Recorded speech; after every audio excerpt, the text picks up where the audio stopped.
এখন আমি দাঁড়িয়ে রয়েছি নিউ টাউনে বিশ্ব বাংলা গেটের একবারে নিচে। এখন চলছে শীতকাল, আর শীতকাল মানে কিন্তু বিভিন্ন রকমের অনুষ্ঠান। শীতকাল মানে অনেক রকম মেলা থাকে এই টাইমটাতে। আর এই সময় নিউ টাউন একেবারে বিশ্ব বাংলা গেটের সামনেই চলছে আরও একটা মেলা। কিসের মেলা আর কী জন্য আজকে আমি এসেছি ডিটেলসে থাকছে ফুল ভিডিওটা। এখন নিউ টাউন মেলা উদ্যানে কিন্তু চলছে সারস মেলা। সারস মেলাটা কিন্তু বেশ ভালো জাঁকজমট হয়ে উঠেছে, তো সেটাই থাকছে এই ফুল ভিডিওটাতে। তার জন্য কিন্তু দেখতে থাকো ফুল ভিডিওটা। আমি এন্ট্রি করছি একেবারে স্মার্ট সিটির অপোজিটেই। এখানে বড় বড় হোর্ডিংয়ে রয়েছে নিউ টাউন মেলা প্রাঙ্গণ। সেই গেট থেকেই কিন্তু প্রবেশ করব। মেলা প্রবেশ করার প্রথমেই তোমাদের চোখে পড়বে বিভিন্ন রকম স্টল, আর সবার প্রথম আমার তার সাইডেই একটা কাঠের বিভিন্ন রকম জিনিসপত্রের দোকানে কিন্তু চোখটা পড়লো। এই হটপটটা কত?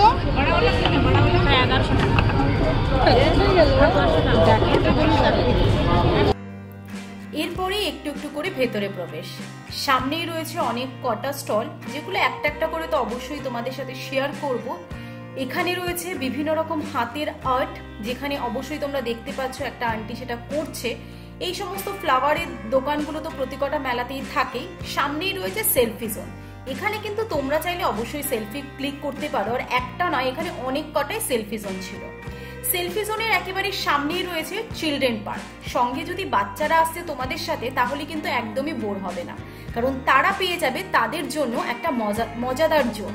সেখানে বিভিন্ন রকম খেলার জিনিস রয়েছে, এবং সেখানে এলে তাদের এন্টারটেনমেন্টের কিন্তু কোনোই কমতি হবে না। এখান থেকে পাশেই রয়েছে মেকলার দোকান, যেখানের মেকলাগুলো সত্যি বেশ ভালো ভালো ছিল। এরপরেই চলে যাব সামনের আরো একটা দোকানে, যেখানে এখানে রয়েছে বেগমপুরের বিভিন্ন রকম কাঁথা স্টিচের জিনিস, যেগুলো সত্যি চোখে ভালো লাগার মতো। দুপাট্টা শাড়ি সবই পাবে। কাজ আছে মানে ম্যাক্সিমাম যেগুলো 3000 থেকে শুরু, সেগুলো ফুল বডিতে কাজ না। এখানে যে কাঁথা স্টিচের দুপাট্টাগুলো রয়েছে, সেগুলোর প্রাইস রয়েছে স্টার্টিং প্রাইস 600 টাকা থেকে। হাতের কাজগুলো কিন্তু বেশ ভালোই ছিল। সামনেই রয়েছে হিমাচল প্রদেশের স্টল, মুর্শিদাবাদের স্টল, এরকম বিভিন্ন জায়গার কিন্তু স্টল রয়েছে, এবং সেখানকার বিখ্যাত জিনিসগুলো কিন্তু চোখে পড়বে এখানে এলে। এখানেও রয়েছে প্লেন দুপাট্টা, যেটার প্রাইস ছিল স্টার্টিং প্রাইস 300 টাকা থেকে শুরু। মধ্যপ্রদেশের স্টলটাও কিন্তু চোখ কেড়েছিল, কারণ এখানে শাড়ির কালেকশনগুলো আর শাড়ির কোয়ালিটিগুলো সত্যি খুব সুন্দর রয়েছে।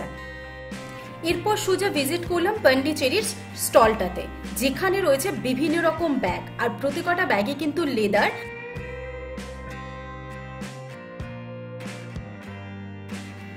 এখানে রয়েছে কার্পেটের কিন্তু বেশ ভালো ভালো কালেকশন। 6-7 কার্পেটগুলোর স্টার্টিং প্রাইস ছিল 4000, এবং সিঙ্গেল বেডের বা ছোট ছোট কার্পেটের প্রাইস ছিল 2000 এর মধ্যে। তার বেশি কম বেশিও হতে পারে, সেটা কোয়ালিটির উপর ডিপেন্ড করছে। এখান থেকে সোজা হেঁটে চলে যাব জুটের বিভিন্ন রকম ব্যাগ দেখতে।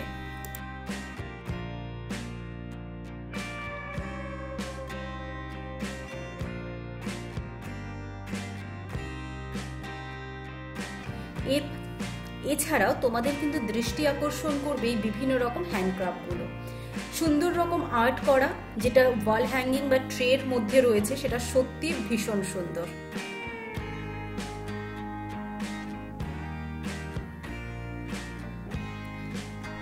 এখানেই রয়েছে বিহারের বিভিন্ন রকম আর্ট, যেগুলো সত্যি বেশ ভালো আছে।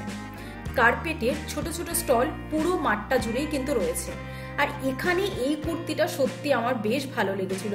সাদা মানে ভীষণ একটা প্রিয় একটা জিনিস, তো এই কুর্তিটার প্রাইস ছিল 500, বেশ ভালো লাগলো। কিন্তু এখানে ডেলি ইউজেরও কুর্তিগুলো রয়েছে একদম রিজনেবল প্রাইসের মধ্যে, 200 টাকা থেকে স্টার্ট। তোমরা যদি নর্মাল ইউজের জন্য কুর্তি চাও, তো অবশ্যই এই স্টলটা কিন্তু ভিজিট করতে পারো।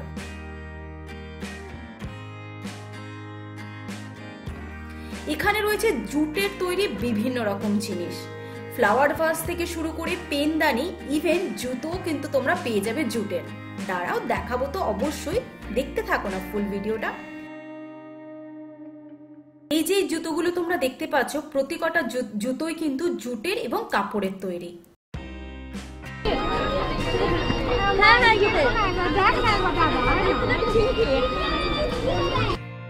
আর এখানে রয়েছে কাঠের তৈরি সব জিনিস, সত্যি মানুষের প্রতিভা দেখলে সত্যি মুগ্ধ হয়ে যেতে হয়। দেখো সিন্দুকটা কতটা সুন্দর লাগছে, ইভেন কলসির উপরে যে কাজ করাটা ছিল সেটাও সত্যি ভীষণ ভালো লাগছে। এখানে রয়েছে কাঠের তৈরি প্লেট, শোপিস, জল খাবার গ্লাস থেকে শুরু করে ইভেন তোমরা মিররও পেয়ে যাবে।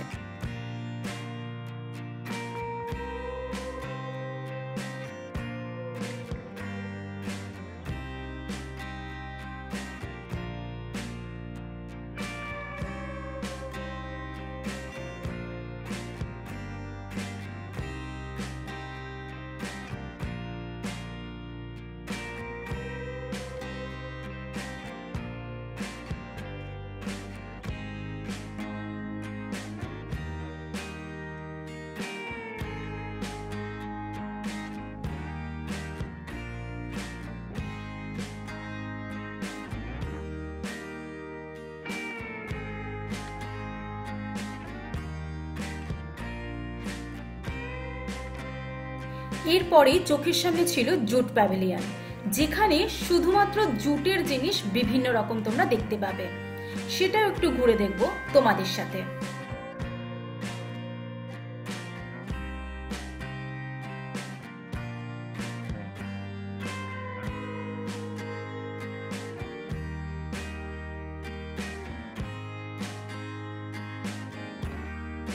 জুট প্যাভিলিয়নের একদম পাশে রয়েছে কিন্তু শিশুআলয়, যেখানেও শিশুরা বিভিন্ন রকম গেমের মাধ্যমে তাদের সময়টা কাটাতে পারবে।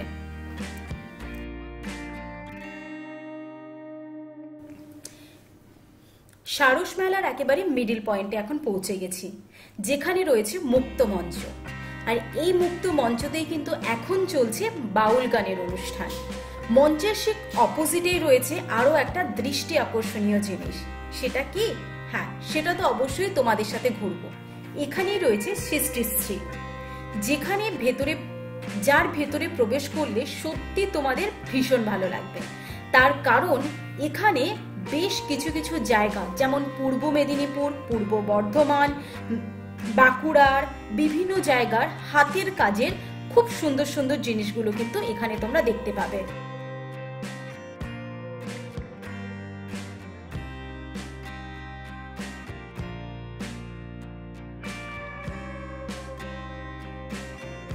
সব থেকে ভালো লেগেছে আমার এই জায়গাটা, যেখানে লক্ষ্মীর ভান্ডার আর সাথে কন্যাশ্রীরও একটা ছোট্ট মূর্তি ছিল।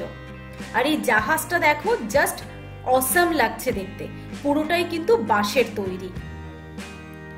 ডোকরার একটা দুর্গা মূর্তি ছিল, যেটাও কিন্তু বেশ সুন্দর। পুরো মেলাটা ঘুরে আমার বেশ ভালো লেগেছে। আর সব থেকে ভালো লাগলো এই জোনটা, যদিও বা পুরো মেলাটার মধ্যেই রয়েছে হাতের কাজের বিভিন্ন জিনিস।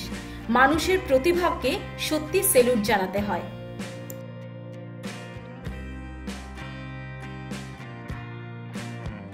সৃষ্টিশ্রীর পাশে রয়েছে ফুড প্যাভিলিয়ন। ভেতরে প্রবেশ করলেই তোমার নাকটা কিন্তু ব্যস্ত হয়ে যাবে বিভিন্ন রকমের স্মেল নিতে। আচারের গন্ধে পুরো জোনটাই কিন্তু একেবারে মম করছে। শুধু আচার নেই তা নয়, বিভিন্ন রকমের বড়ি তোমরা পেয়ে যাবে, হ্যান্ডমেড চকলেট পেয়ে যাবে, বিভিন্ন রকমের চানাচুর, চকলেট, মিষ্টির সম্ভার রয়েছে এখানে। তার মধ্যে বেশ কিছু কিছু জিনিস টেস্ট করেছি, সত্যি বেশ ভালো লাগলো। সব থেকে ভালো লেগেছিল আমার এই ম্যাঙ্গো ফ্লেভারের চকলেটটা।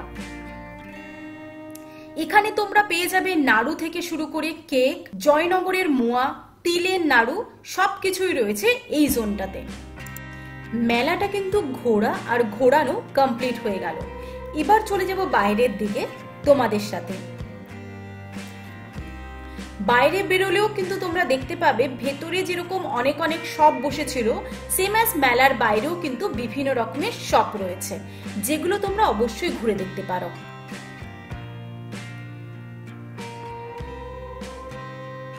অনেকটা ঘোরাঘুরি, অনেকটা হাঁটাহাঁটি করার পর এবার একটু পেটে ছুঁচো ডাকছিল, তো তার জন্য চলে এসেছি ফুড কোর্টে।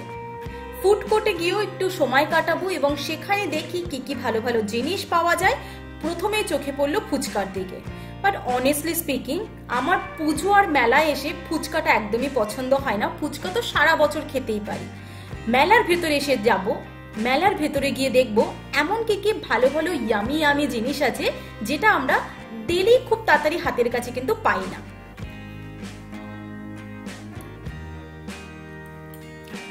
ফুড কোর্টের জায়গাটা কিন্তু বেশ বড়, আর এখানে কিন্তু যেহেতু শীতকাল, তো সেই কারণে শীতকালের বিভিন্ন রকমের পিঠে সেগুলো কিন্তু এখানে রয়েছে। আর আমার একটু চিকেন ফিশ সেগুলো বেশ ভালো লাগে, তো এখানেই আমি একটু স্টপ হয়ে গেলাম। অর্ডার করেছি চিকেন পকোড়া, এখন বাস হাতে আসার পালা।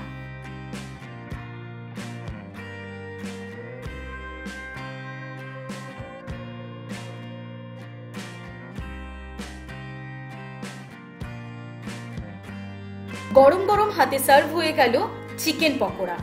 প্রাইস একদম রিজনেবলই ছিল আর টেস্টটা বেশ ভালো ছিল। ওপরে হালকা একটু মশলা, কেচাপ আর কাসুন্দি সবকিছু মিলে কিন্তু চিকেন পকোড়াটা বেশ ভালো লাগছিল।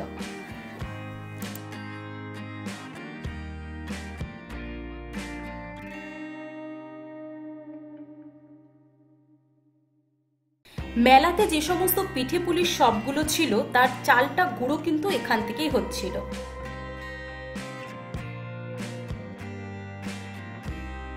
মেলাটাতে আমি এসেছিলাম একদম বিকেল বিকেল, তো সেই কারণে বিকেলে এই চায়ের গন্ধটা আমার নাকটাকে কিন্তু একেবারে মোহিত করলো।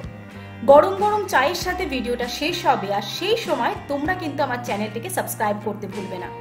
আজকের এই ভিডিওটি কেমন লাগলো অবশ্যই নিচে কমেন্ট সেকশনে জানাবে, আর আমাকে সাপোর্ট করার জন্য চ্যানেলটিকে সাবস্ক্রাইব করে দিয়ে পাশে থাকা বেল আইকনটিও প্রেস করে রেখো আরো নতুন নতুন ভিডিও নোটিফিকেশনগুলো পাওয়ার জন্য। তোমাদের সাথে দেখা হচ্ছে আবারও অন্য একটি নতুন ভিডিওতে। ততক্ষণ তোমরা খুব ভালো থেকো, হ্যাপি থেকো।